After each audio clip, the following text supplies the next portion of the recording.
Today we are going to talk about Parvovirus B19, which is also called fifth disease, slap cheek syndrome, erythema infectiosum. Its incubation period is 7 days and it is contagious 10 days before rash till onset of rash. And the symptoms peak on 9th day and it has a lasting immunity. In the scenario, you will see this thing that there is a school outbreak. The patient may be a teacher or maybe a daycare attendant. All right. So, what does it cause? It causes fetal hemolytic anemia, which can ultimately lead to cardiac failure, non-immune high drops, and intrauterine death of the baby. And the mother can have polyarthritis. So, once you know that the mother has the infection, what are you going to do? You're going to wait for 4 weeks until you start your serial ultrasounds. Okay, and then you are going to do it 1 to 2 weekly for another 12 weeks to identify if the patient has fetal anemia. If the baby develops fetal anemia, fetus is going to have ascites or high drops. Now, what are we going to do? Fetal blood sampling after 22 weeks. Okay, that is done after 22 weeks. When you are doing middle cerebral artery peak systolic velocity more than 1.5 mom means that the fetus requires intrauterine blood transfusion. All right, the hematocrit you're going to check if it is less than 30% and the HB is below the gestational age mean. We are going to do intrauterine blood transfusion. Okay, and after transfusion it takes 6 weeks for the baby or the fetus to get better. The high drops resolves within 6 weeks of intrauterine transfusion. So now this is the question: sites for transfusion: placental insertion of umbilical cord, cardiac ventricles, straight portion of intrahepatic umbilical vein.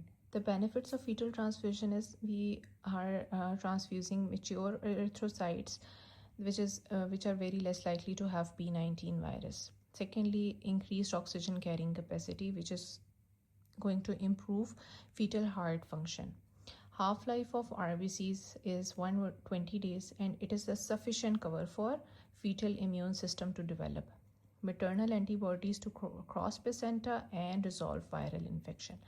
Passive transfer of anti-parvovirus antibodies and red blood cells from positive donor aid in the recovery of the fetus. So after counseling of the patient, we are going to check the antenatal booking serum. The patient has submitted the booking samples. We are going to check if they are available. If they are seropositive, we are going to reassure the patient that she has no risk. But if they are seronegative, what we are going to do, or if we don't have the booking samples, take serum if rash appears or at 21 days after contact, IgG plus IgM.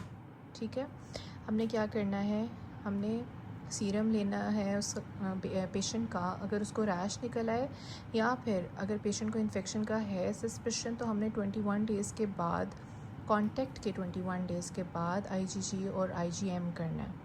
Alright, अगर आपके patient का IgG positive आ गया और IgM negative आया, you are going to reassure the patient that she has no risk. And if IgG and IgM both are negative, then we are going to tell the patient that she is at risk but she is not infected. ठीक है, दोनों negative हैं तो patient at risk तो है लेकिन उसको infection नहीं है और शी नीड्स फॉलो अप. और अगर IgM पॉजिटिव है, that means patient has the infection. फिर अब हमने क्या करना है, refer to specialist, follow up by ultrasound for fetal hydrops. अब हमने क्या करना है, वो जो हमने पीछे पढ़ा कि अब हमने पेशेंट को मॉनिटर करना है, हमने अल्ट्रासाउंड्स करने हैं, उसका मिडिल सेरेब्रल आर्टरी डॉपलर करना है और हमने देखना है कि हमारा जो बेबी है वो हाई ड्रॉप्स तो नहीं डेवलप कर रहा.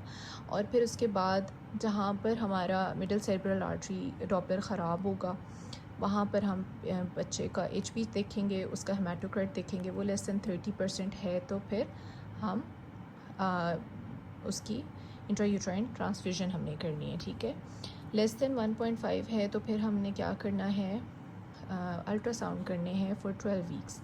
अगर मोर देन 1.5 है तो हमने इंट्रायूट्राइन ट्रांसफ्यूजन्स करनी है।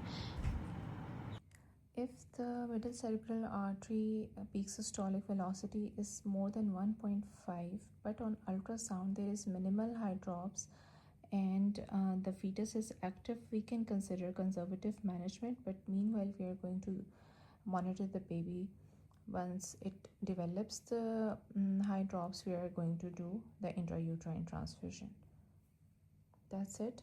If you have any questions from this topic, you can write down in the comment section.